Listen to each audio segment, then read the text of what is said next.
Good evening to all. My name is Jessica.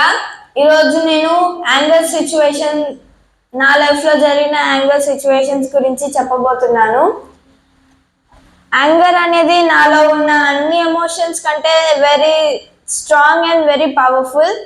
ఎందుకంటే నాకు అన్ని ఎమోషన్స్ కంటే యాంగర్ అనేది కొంచెం ఎక్కువగా ఉంటుంది. చిన్న చిన్న విషయాలలో చాలా కోపం వస్తుంది.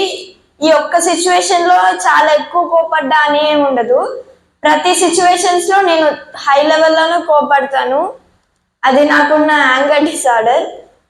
అండ్ అలాంటి సిచ్యువేషన్స్ ఏంటి అంటే, మా తమ్ముడు నేను మంచిగా టీవీ చూస్తాం పెట్టుకొని, మంచిగా యూట్యూబ్ షార్ట్స్ చూస్తుంటాం. ఈమె ఫ్రెండ్ చైత్ర వస్తారు, మా చెల్లి మా ఫ్రెండ్ చైత్ర. మేమిద్దరం చూస్తుంటే మేము పెట్టింది చూడొచ్చుగా, మా చేతిలో ఉంది రిమోట్, మేము పెట్టింది చూడాలి కదా. వాళ్ళు వస్తారు, అది పెట్టు, ఇది మాకేం నచ్చలేదు, అది పెట్టు, ఇది మాకు ఇష్టమైంది మేము పెట్టుకొని చూస్తుంటే వాళ్ళు వచ్చి వాళ్ళకి ఇష్టమైంది పెట్టుకోమంటారు. అసలు ఇదే న్యాయం? సరే వీళ్ళు మమ్మల్ని ఇబ్బంది పెడుతున్నారు, వీళ్ళతో మేము ఏగలేమని ఆ రిమోట్ వాళ్ళ మొహాన పడేసి మేము వెళ్ళిపోతాం. అప్పుడు చూసుకోవచ్చు కదా వాళ్ళకి ఇష్టమైంది, అప్పుడు చూసుకోరు.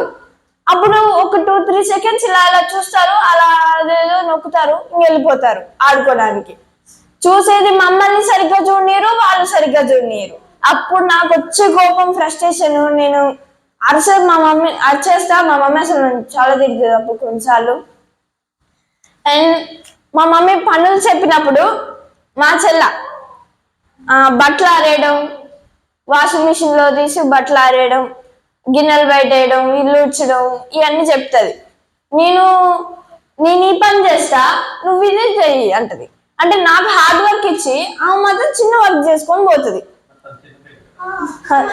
చిన్నపిల్ల ఏంది సార్, నేను ఆ వయసులో ఉన్నప్పుడు నేను ఇల్లు ఉడ్చా సార్. మరి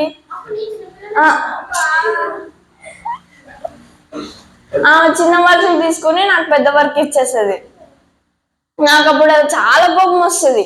ఇంకా ఏంటంటే మేమిద్దరం ఎప్పుడైనా గొడవ పడ్డప్పుడు తప్ప ఆమెదైనా నాదైనా నేనే ఆడవాలి.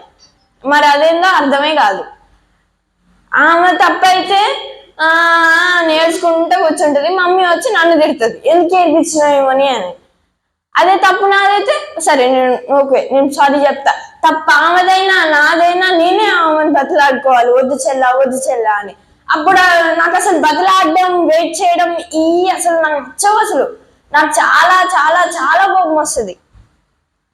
అండ్ నాకు ఎగ్జామ్స్ ఉన్నప్పుడు, చదివేటప్పుడు భయం వేస్తుంది, కొంచెం కోపం కూడా వస్తుంది. అండ్ మంచిగా చదువుకుంటా. అది నేను పర్ఫెక్ట్గా చదువుకున్నా ఎగ్జామ్ వెళ్ళేటప్పుడు మాత్రం భయం వేస్తుంది. అదేందో నాకు అర్థం కాదు. మంచిగా చదువుకొని ఎగ్జామ్ మంచిగా రాస్తా, నేను ఈరోజు మంచిగా రాసేస్తా ఎగ్జామ్ అనుకొని వెళ్తా. అక్కడ పోయినాక గుర్తురాదు, ఏమీ గుర్తురాదు. అప్పుడు నాకు వచ్చే మెంటల్ టెన్షన్ అసలు ఎవరికి రాదు ఉండొచ్చు నాకు తెలిసి. అది వదిలేసి వేరేది రాసుకోవచ్చు కదా, దాని మీదే టైం వేస్ట్ చేస్తా ఉంటా. వేరేది అర్థమంటే అది గుర్తురాదు. అప్పుడు చాలా చాలా కోపం వస్తుంది అండ్ నేను చాలా ఫ్రస్ట్రేట్ అయిపోతా. అండ్ మొన్న SA2 ఎగ్జామ్స్ లో కూడా మ్యాథ్స్ లో అది ఏరియా కనుక్కోవాలి, ఫార్ములా గుర్తు రావట్లేదు. అది ఇది చేసుకుంటే లాస్ట్ ఫార్ములా గుర్తొచ్చింది, అది చేసేసాయి అమ్మటే అమ్మయ్య అని. అది గుర్తు రాకపోతే నాకు ఖచ్చితంగా చాలా మార్క్స్ పోయాయి. అయినా నేను రాసినా నాకు చాలా మార్క్స్ పోయినాయి. మా క్లాస్లో అనన్య అని ఉంటుంది, ఆమె పక్కన కూర్చోవడం పెద్ద దరిద్రం. అది చాలా తిక్కది కూడా. అందరు టీచర్ వచ్చిన ప్రతిరోజు ప్రతి మినిట్ ఆమెను తిరుగుతూనే ఉంటారు. ఆమె పక్కన కూర్చున్న నేను ఆమె మధ్యలో కూర్చుంటుంది. బట్ నాకు మధ్యలో నేను కూడా కూర్చోవచ్చు, బట్ నాకు మధ్యలో కూర్చుని అస్సలు నచ్చదు. ఎందుకంటే అటోక ఆమెదంతది, ఇటోక ఆమెదంతది, మధ్యలో ఇలా నన్ను ప్రెస్ చేస్తా ఉంటారు. నాకు అది అస్సలు నచ్చదు. అందుకే నేను చివరికే కూర్చుంటా. ఆ చివరి కూర్చొనే ప్రశాంతత కూడా అనన్య నాకు ఇవ్వదు. బ్యాగ్ ఇచ్చాడు, మధ్యలో కాళ్ళల్లో పెట్టుకోలేదు కదా, బ్యాగ్ ఇచ్చాడు పెడుతుంది. జెసికా రిక్వెస్ట్ చేయొచ్చు కదా, ఇట్లా బుక్స్ పడేసి బుక్స్ లోపల పెట్టు, బుక్స్ లోపల పెట్టు. అరే ఆగు అనన్య, నేను ఇస్తా కదా అని అంటే నాతో కూడా పెట్టుకుంటది. నాకు అసలు ఏడుపు వస్తుంది. అప్పుడు పిచ్చి కొట్టుబుద్ధి అవుతుంది. ఎందుకంటే ఆమె చాలాసార్లు తిడతా కొడతా అయినా కూడా ఆమె మళ్ళీ అలానే చేస్తుంది. ఎంతమంది టీచర్స్ చెప్పినా అనన్య గురించి చెప్తా కదా, ఎవ్వరు అసలు అంటారు. అప్పుడు ఎవ్వరు నా మాట వినిపించుకోరు. నాకు అప్పుడు చాలా కోపం వచ్చేస్తుంది.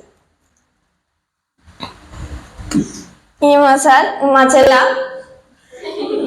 మంచిగా మా మమ్మీ ఎవరైనా కొనిస్తుంది, ఐస్ క్రీమ్ కానీ బింగో చిప్స్ కానీ ఏమైనా పానీపూరి కానీ ఏది కొనిచ్చినా మేమందరం ఫస్ట్ ఫస్ట్ తినేసి హ్యాండ్ వాష్ కనుక ఆమె మాత్రం కూర్చొని అక్కడ చిన్నగా నిన్న మంచి చాక్లెట్ పల్ప్ చాక్లెట్ కొనిచ్చింది సార్. మేమందరం తినేసాము, అయిపోయింది, ప్యాకెట్స్ పడేసిన. ఆమె మాత్రం ఇంత ఇంత కొరుక్కుంటూ తింటుంది సార్.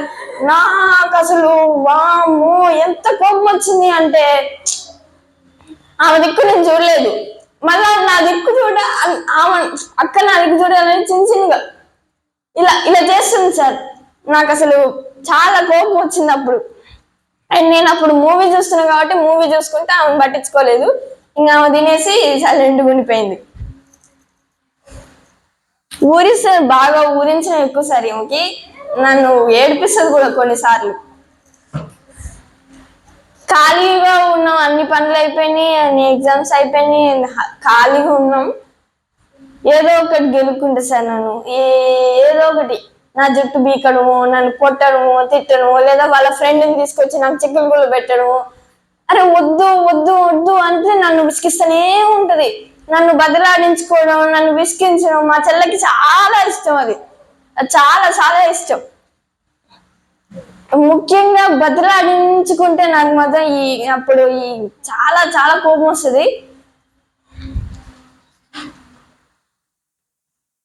అండ్ స్కూల్లో కానీ ఇంట్లో కానీ ఎక్కువ టాస్క్ ఇచ్చి నాకు ఇష్టం లేని చెయ్యమంటే అప్పుడు కష్టంగా చేయాల్సి వస్తుంది. అప్పుడు చాలా ఇరిటేషన్గా, కోపంగా, బలవంతంగా పని చేయాల్సి వస్తుంది.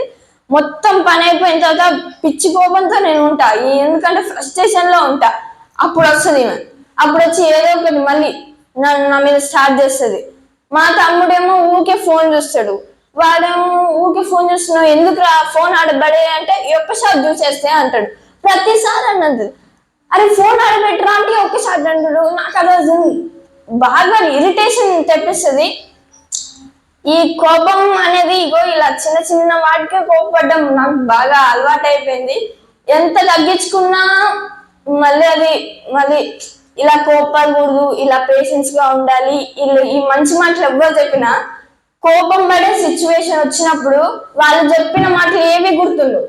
నేను చేసుకుంటూ పోయి ఏదో ఒకటి చేస్తా, ఏదో ఒకటి పలగొట్టడము, ఏదో ఒకటి చెయ్యడము. మొత్తం అయిపోయినాక మా మమ్మీ డాడీ వచ్చి ఇద్దరు నన్ను తిట్టేస్తారు.